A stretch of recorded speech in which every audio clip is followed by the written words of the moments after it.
Daryo viloyati Surxondaryo viloyati respublikamizning janubiy-sharqiy qismida joylashgan. Janubda Afg'oniston bilan, sharq va shimol-sharqda Tojikiston bilan, janubi-g'arbda Turkmaniston bilan, shimoliy g'arbdan Qashqadaryo viloyati bilan chegaradosh. Surxondaryo viloyati 1941-yil 6-marta tashkil etilgan. Maydoni 20.100 km².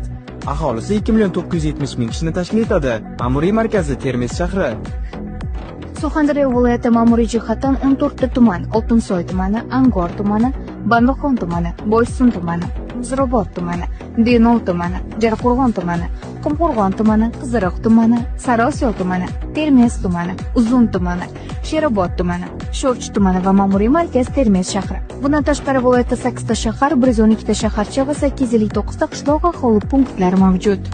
Viloyatning yalpi ichki mahsuloti taxminan 4,2 milliard dollarni tashkil etadi. Surxondaryo viloyatida 6 ta davlat, 2 ta nodavlat universitetlari mavjud.